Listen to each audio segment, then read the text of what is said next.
All right. Takeaways to this stupid long lecture. One, Alex Marr is actually ambivalent about real magic and binding. She does that. She's got the whole, she buys the tongue, she gets the picture, she's whatnot. And she's like, I'm going to do this thing to bind the girlfriend of my boyfriend, soon to be ex-boyfriend. And then she just doesn't do it because Alex Mark can't commit to anything. And also look at how halfway or three-quarters of the way through the book, she basically abandons her project because she's obsessed with her current emotionally distant boyfriend who ain't worth a damn.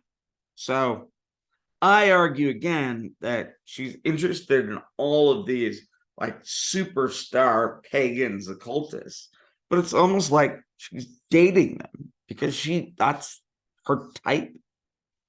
So the thing about religion, point two, is it's really about community. If you're only looking at like extraordinary individuals like saints and priests and whatnot, then you're missing the real family dynamics and real like everyday social world of the community, which is something that she does not capture at all. She doesn't hang out with the OTO at the temple and just see what happens day in or day out. She doesn't hang out with Karina's coven, like see what happens day in and day out. She kind of does it with Morpheus, but she's so enamored with them that she doesn't see just the simple bump and grind of every day. And in that, I feel like she really misses what it's like to be a witch in America. To be a witch in America is, seasonal festivals, potlucks, football games. It's really mundane. You have a different set of symbols, but it's not so different than going to church or Christian church. Occultists have grandiose ideas and often lie. That mofo necromancer was making crap up. But you want to believe it. Why? It's fun to believe in things. It's fun to think that he's actually out there stealing skulls. It's fun. We enjoy it. And sometimes we let ourselves believe falsehoods because it's fun to enjoy them. So that's that thing. The satanic panic in the 1980s and 90s crushed lives, put a ton of people in jail, ruined their lives. I mean,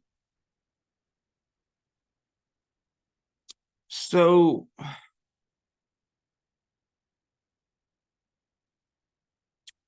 guy I knew's house got firebombed.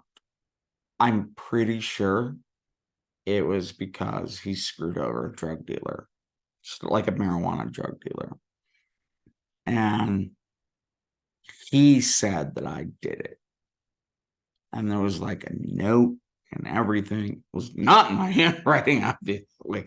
And it sounded just bad. Maybe he did it himself. I don't know. The whole thing's hinky. But I mean, I had to sit with detectives trying to convince them that I didn't do it. I went back and forth. This guy's father came over to my house, just talking shit, just horrible. So I'm trying to defend myself. And my parents did not help me. They're like, you clearly did this. These are the type of parents I have. And eventually my dad tossed this guy out. I wish he would have punched him a couple of times. I wish I would have punched him a couple of times.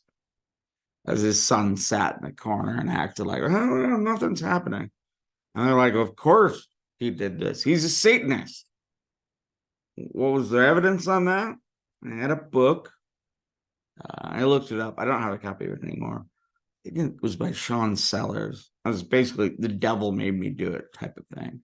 It was a pro-Christian book about the horrors of Satanism. And this kid knew I had that book. I think I lent it to him at one point. And I was like, oh, you had this book. It's clearly a satanic book. I had to take a lie detector test, strapped in.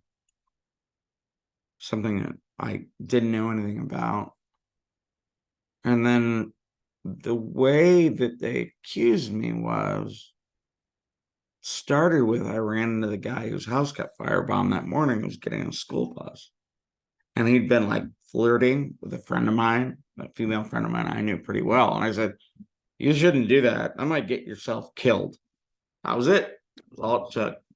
That statement and Dr. Ulrey, back when I was just Aaron Ulrey, was a Satanist. These accusations hurt people. They're from nowhere. Scapegoating. Some of us spend our whole lives. So I'm still messed up about that. And I put up the video by Justin Sledge on this about how he was accused in a very similar way, but even worse. That's awful. So this satanic panic and being afraid of Satanists or the cabal of devil-worshipping pedophiles at the pizza parlor, it sounds all fine and good, fun. Just think about a weird conspiracy. But it hurts actual people. It hurt me. And I was in a fundamentalist Christian family, and going to church at the time made no sense. It can come at anybody. It hurts real people. So be very careful if you hear that person, the Satanist, that was an underground satanic lawyer of all pedophiles. And maybe tell anybody that says that to you to go to hell, because them even saying that hurts people. So in the world these days, we have TV shows like Supernatural and all the other ones, a culture, this culture of the secrets, the occult culture is everywhere now. So that's really different than even 20 years ago. The occult has gone mainstream. Everybody knows the secret. Everybody kind of likes the secret. And my final point is that the vast majority of neo-pagans, occultists, esotericists, OTO people, Wiccans, fairy, whatever, don't look like anything Alex Marr describes. It's football games, fish fries, and vegetarian potlucks. It's mundane. It's wholesome. So join the OTO, join Wicca, do whatever you want. Hang out with these people. But I'll tell you one thing, it will be wholesome. It will be sweet. It will be kind. It will be virtuous. All right. I'll see you next time. This has been an incredibly long, stupid long lecture. Y'all take care.